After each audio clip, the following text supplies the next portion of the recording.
Today I'm going to go over the Federal Highway Administration's HY8 culvert design program. We'll take a look at a design and analyze culvert system. We'll analyze roadway overtopping. We'll look at hydrographs going through the culvert, and we'll take a look at energy dissipators. I'm going to go briefly over what the program does. When it opens up, it's going to look like something like this, and we'll be discussing different parameters of a culvert. The first thing we have to do is data acquisition. That means we have to figure out where we're going to put our culvert, and we have to know the contour elevations along a stream that we're putting the culvert in. We also need to know the channel slope, rise over run. In addition to that, we have to know Manning's N. There are several references where you can find Manning's N for various stream conditions. You've got the hydraulics and hydrology textbooks. You've got HY8 program. There's various places. Another good source is Open Channel Hydraulics by Chow in 1959.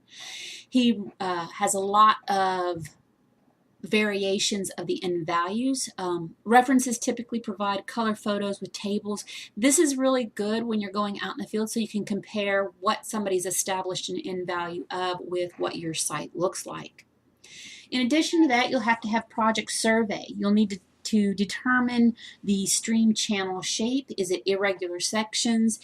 The stream bed invert. If it's something that's man-made, then you will be able to design the channel shape as trapezoidal, V, or rectangular.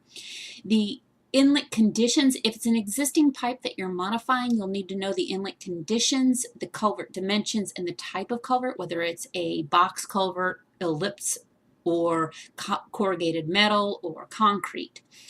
You also need to know if it's an existing or proposed road. If it's already an existing road, you'll need to know the elevation of the roadway for overtopping, and the proposed roadway grade also for overtopping. You'll need to know the width and the length of the roadway for calculations of weir flow. So the length will be along, if you're looking up in this picture here, the length will be along the top, and the width is the actual width of the roadway.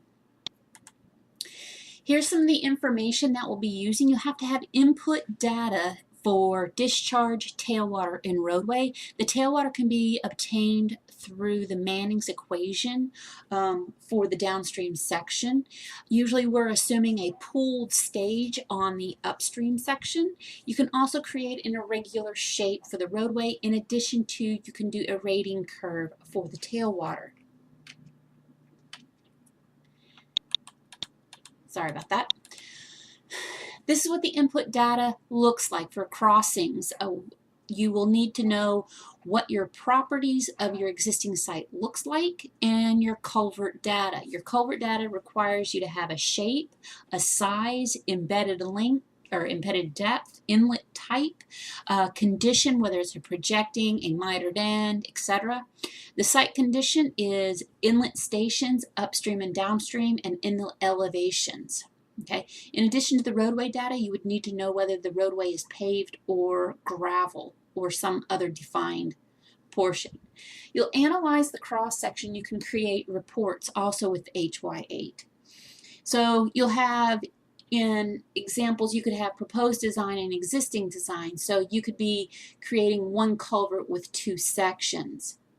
The calculations in the output, you'll have a total flow through the culverts, flow through individual culverts if it's a culvert system.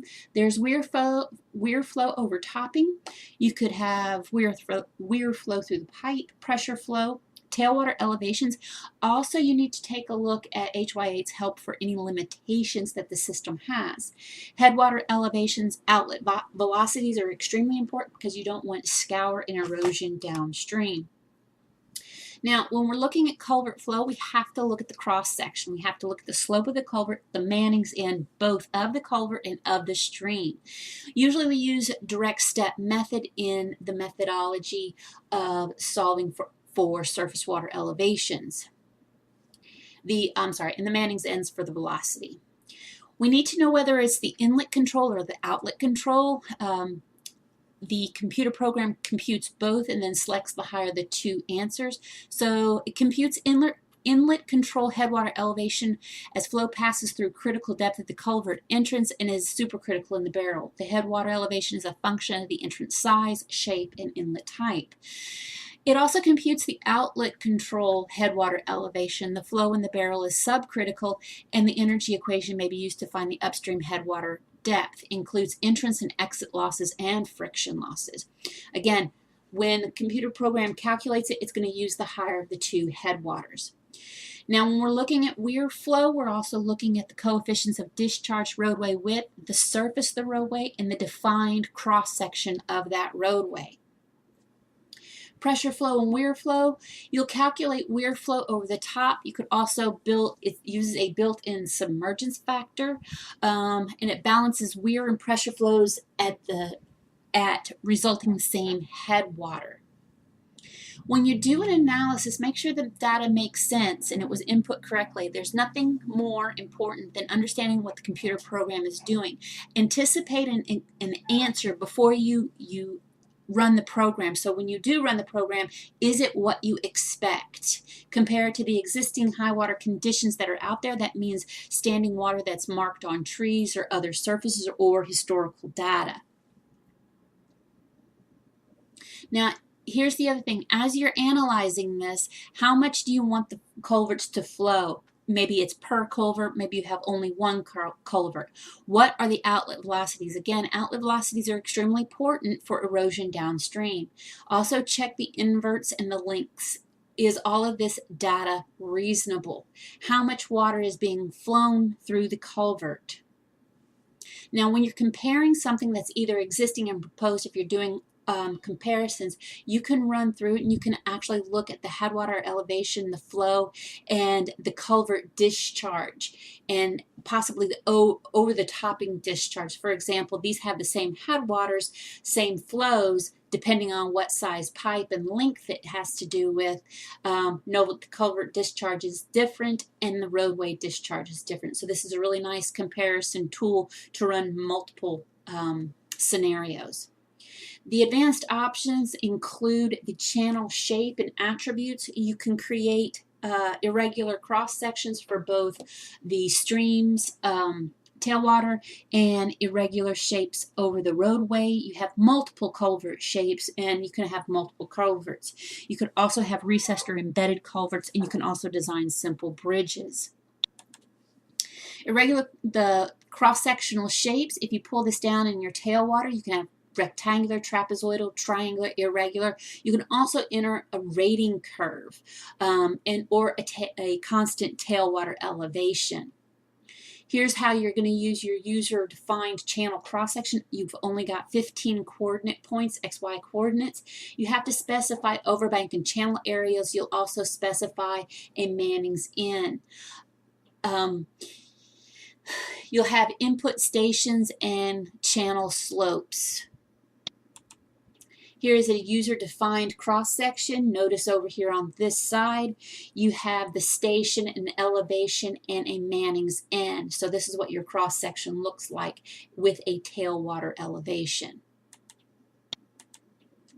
You also have roadway options to do a user profile, roadway width. Is it paved or is it gravel? And you can also program coefficients of discharge. Here's a user-defined roadway. So here's the stations and elevations. You can do 3 to 15 points and input. These areas cannot restrict flow through this area. Also, the culvert has options, available sizes and shapes. The shapes are circular, concrete box, elliptical, pipe, arch, user-defined, arch, open bottom, low profile arch, high profile arch, middle box, or arc boxes. And you can also see the shapes and sizes that are available here per the defined.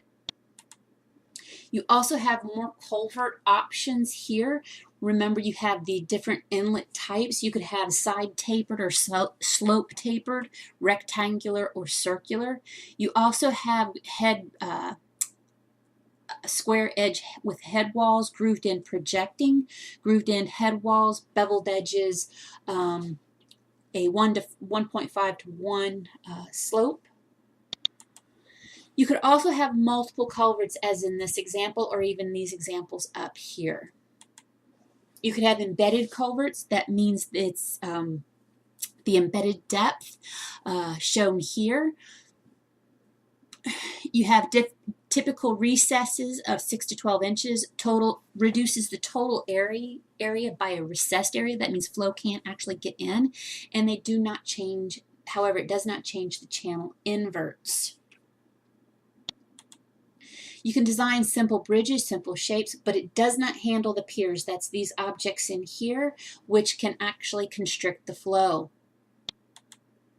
You can also do a user-defined shape based on the bridges. Okay, remember, take a look at HY8 help for any questions you don't have. There's also a manual that you can download that gives you a bunch of additional topics, limitations, example, rating, all the various options that you have in the program. So you might want to download the HY8 manual also. All right, so that's it for the preliminary review, and we will do an example in the next video.